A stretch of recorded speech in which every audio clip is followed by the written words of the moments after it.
ముఖ్యమంత్రి జగన్మోహన్ రెడ్డికి సంబంధించినటువంటి రాయి దాడి కేసులో అరెస్ట్ అయినటువంటి ఏటూగా ఉన్న వేముల దుర్గారావు అనేటువంటి వ్యక్తిని రీసెంట్గా పోలీసులు బయటకు వదిలిపెట్టారు. పోలీసు విచారణ పూర్తయిందని చెప్పి A1ని తీసుకొచ్చి వాళ్ళు కోర్టులో సబ్మిట్ చేశారు. కోర్టు ఆ వ్యక్తికి రిమాండ్ విధించింది. A1గా ఉన్నటువంటి వేముల సతీష్ అతను. అయితే వీళ్ళిద్దరికి మధ్య ఏంటి, A2 యొక్క ప్రోద్బలంతోనే A1 ఈ పని చేశాను అనేసి చెప్పడంతో A2ను కూడా అదుపులోకి తీసుకొని అతని వెనక ఎవరున్నారు, బోండా ఉమా ఉన్నారా, తెలుగుదేశం పార్టీ శ్రేణులు ఉన్నారా ఏంటి అనేది చూశారు పోలీసులు. అయితే బయటికి వచ్చినటువంటి వేముల దుర్గారావు అతను చాలా ఇంట్రెస్టింగ్ విషయాల్ని బయటపెట్టే ప్రయత్నం చేశాడు. అతను ఏమన్నాడంటే, నన్ను పోలీసులు ఇంట్రాగేట్ చేశారు, పెద్ద పెద్ద సార్లు వచ్చారు, పెద్ద పెద్ద పోలీస్ ఆఫీసర్లు వచ్చారు, నన్ను కొన్నిసార్లు చాలా హార్ష్గా డీల్ చేశారు, బెదిరించినట్టుగా కూడా మాట్లాడారు.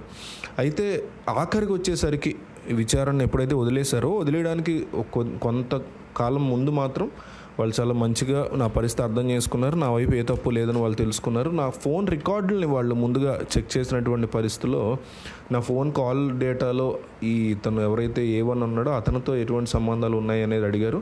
ఆ కాల్ డేటాలో వాళ్ళకి ఏమీ లేవు, ఎందుకంటే అతనితో నాకు సంబంధం లేదు, నేను అతన్ని మా పేటలో ఉండే వ్యక్తి బలానా వాళ్ళ అబ్బాయిని తెలుసు తప్ప పర్సనల్గా మా ఇద్దరి మధ్య ఎటువంటి ఇది లేదు, సర్నేమ్స్ ఒకటే అవటం వల్ల వాళ్ళు అట్లా అనుకుని ఉండొచ్చు, ఇద్దరము కూడా ఒకే పేటలో ఉంటాము, కానీ బలానా వాళ్ళు అబ్బాయి అని తెలుసు తప్ప మాతో పని విషయాల్లో కానీ ఏదన్నా అతను ఆటో తోలుకుంటూ ఉంటాడు ఈ దుర్గారావు అనే అతను. సో నేను తోలే ఆటో విషయంలో కానీ ఇంకో విషయాల్లో కానీ మేము చేసేటువంటి పనుల విషయంలో కానీ ఇన్వాల్వ్మెంట్ అనేది ఉండదు, బలానా వాళ్ళు అబ్బాయి అని తెలుసు తప్ప మా ఇద్దరికి ఎటువంటి సంబంధం ఉండదు.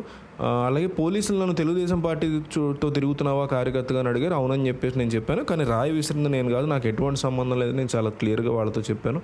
అందువల్ల వాళ్ళు మొదట అది నమ్మలేదు. ఆ తర్వాత ఇంకొంత టైం తీసుకుని చాలా పెద్ద సార్లు వచ్చి అడిగినవే అడిగి ఉన్నారు. ఒక క్రమంలో నన్ను బెదిరించే ప్రయత్నంలాగా చేశారు, కానీ నేను ఎక్కడ లొంగే పరిస్థితి కనిపించలేదు కాబట్టి వాళ్ళకి. అట్లాగే నాకును A1కి ఎటువంటి కనెక్షను లేదు అనేటువంటి విషయాన్ని కూడా వాళ్ళు అర్థం చేసుకున్న తర్వాత నన్ను వదిలిపెట్టారు అనేసి ఈ వేముల దుర్గారావు మీడియాతో మాట్లాడుతూ చెప్పడం జరిగింది. సో ఈ కేసులో వేముల సతీష్ ఎవరైతే అరెస్ట్ అయ్యారో అతను ఎందుకు విసిరాడు రాయి అనే దాని గురించి వీళ్ళు ఫైండ్ అవుట్ చేస్తున్నారు. మొత్తానికి రాయి అయితే దొరకలేదనేటువంటి తీవ్ర ఆరోపణల మధ్య పోలీసులు ఉన్నారు. మరి రాయి కనుక దొరికితే దాన్ని ఎట్లా వీళ్ళు సతీష్తో లింకప్ చేస్తారని కూడా తెలియాల్సి ఉంది.